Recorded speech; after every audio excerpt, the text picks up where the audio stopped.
Nous allons à présent parler de la formation des jeunes militaires à la cyberguerre. Avec vous, Éric Garardi. Alors, vous êtes enseignant-chercheur à Saint-Cyr. Alors avant toute chose, Éric, pouvez-vous nous dire pourquoi former les jeunes militaires à la cyberguerre? Il y a un risque de cyberguerre? Alors, la question cyber est prise en compte par toute une série d'acteurs de la défense, de la sécurité en France, mais il y a un risque spécifique qui désormais concerne les armées jusqu'aux échelons tactiques les plus proches du terrain. Et c'est la raison pour laquelle il faut que ceux qui sont chargés de commander les forces sur le terrain soient formés non seulement aux considérations cyber tactiques, mais également soient formés à la gestion de crise cyber. Et ce sont les deux volets de cette formation des personnels militaires assurés par les écoles de Saint-Cyr-Couët-Quillan. C'est-à-dire, alors pour être sûr de bien comprendre, donc on a finalement des équipes opérationnelles qui vont être plutôt des techniciens et des gradés, c'est ça, qui vont avoir un aspect tactique? Alors il y a deux métiers différents. Il y a la technique cyber qui va plutôt relever des transmissions et les élèves officiers formés à Saint-Cyr sont appelés pour certains d'entre eux à servir dans l'arme des transmissions.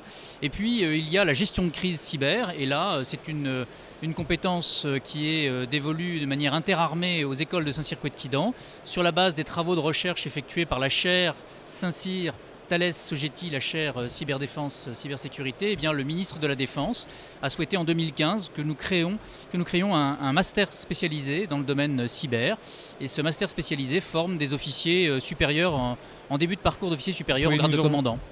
Est-ce que vous pouvez nous en dire un petit peu plus sur les contenus peut-être de ces cursus, de ces formations? Alors, pour le master spécialisé, la gestion de crise, on peut difficilement exposer comme ça publiquement de quoi il s'agit. Pour ce qui est de la formation initiale des élèves officiers de l'armée de terre, alors top secret je n'irai pas jusque là, mais en tout cas ça n'a pas vocation à être public.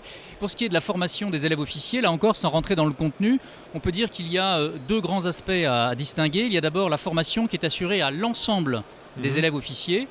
C'est une formation qui vise à faire d'eux des acteurs responsables de l'usage des instruments cyber et de tout ce qui aujourd'hui dans l'espace numérique de bataille permet jusqu'aux échelons les plus tactiques d'être reliés aux échelons de commandement par l'instrument cyber et donc d'être exposé à un risque dans ce domaine. Et puis la technique cyber qui va concerner cette fois-ci les élèves officiers formés dans les cursus d'ingénieurs et environ un tiers des élèves officiers formés dans les cursus d'ingénieurs à Saint-Cyr sont formés aux compétences cyber, que ce soit le codage, la stégonographie, etc. Et alors, en attendant qu'il y ait une cyberguerre, quels sont les débouchés pour ces jeunes officiers qui vont être formés? Alors, pour les jeunes officiers qui sont formés aux usages élémentaires de la sécurité cyber, eh bien, c'est tout simplement leur compétence de chef de section. Puisqu'un chef de section doit être capable à la fois d'avoir un comportement responsable sur le plan cyber et aussi d'être capable de fonctionner en mode dégradé sans ces recours cyber. Pour les élèves officiers qui, sortant de Saint-Cyr, choisiront l'arme des transmissions, eh bien, il y a toute la carrière des systèmes, des sécurités des systèmes d'information qui s'offrent à eux via une spécialité qu'ils travailleront à l'école des transmissions qui est à Cesson-Sévigné près de Rennes. Eh bien, merci beaucoup Éric Garardi pour ces explications très claires que vous nous avez fournies dans le cadre de ce FIC 2019 qui se tenait à Lille.